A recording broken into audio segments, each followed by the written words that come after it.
चुके हैं कि कंसिस्टेंसी। आप अगर दिन में कई बार हमसे सवाल पूछते हैं कि आप कितने घंटे पढ़ाई करते हैं, तो देखिए घंटे मैटर नहीं करते। कोई 17-18 घंटे हमें नहीं पढ़ना है, इतना हम पढ़ भी नहीं सकते। एक दिन पढ़ सकते हैं, दूसरे दिन नहीं पढ़ पाएंगे।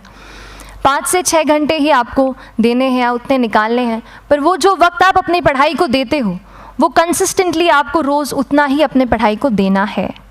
Consistency is the key, that is the first and the most important thing जो आपको ध्यान में रखनी है। दूसरी चीज़ इस एग्ज़ाम में मुझे लगता है इक्वली इम्पॉर्टेंट है, क्योंकि ये जर्नी लंबी होती है। जैसे एग्ज़ाम ही 1 साल तक चलती है, आप प्रीलिम्स देते हैं, फिर आप मेंस देते हैं, आप इंटरव्यू में जाते हैं पर्सनालिटी टेस्ट के लिए, तो एग्ज़ाम 1 साल तक खुद चलती है। उसके पहले मान लीजिए आप 1-1.5-2 साल पहले से प्रिपेयर कर रहे हो, तो ये जर्नी काफ़ी लंबी रहती है। उस जर्नी में मेंटली अपने आप को मोटिवेट रखना, अपने आप को बूस्ट करते रहना, वो भी इक्वली इम्पॉर्टेंट है। और इसीलिए अपने आप पर भरोसा बेहद ज़रूरी है।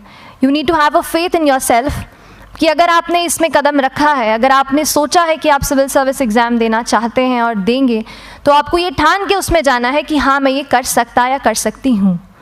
ये एक अपना मोटिवेशन, अपने साथ एक फेथ, बिलीफ अपने ऊपर आपको हमेशा रखना है।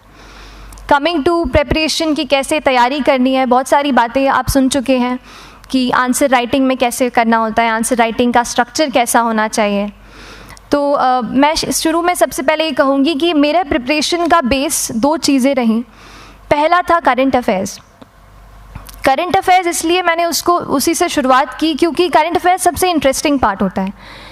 कई बार आपको हिस्ट्री कभी बोरिंग लगेगी, कई बार आपको लगेगा ज्योग्राफी इतना, कभी हर किसी के अपने अपने फेवरेट्स होते हैं। तो मुझे वो 2 सब्जेक्ट्स लगते थे कि यार इतना मन नहीं करता है, लेकिन न्यूज़पेपर्स और करंट अफेयर्स में जो भी नया चल रहा है वो मुझे हमेशा इंटरेस्टिंग लगता था।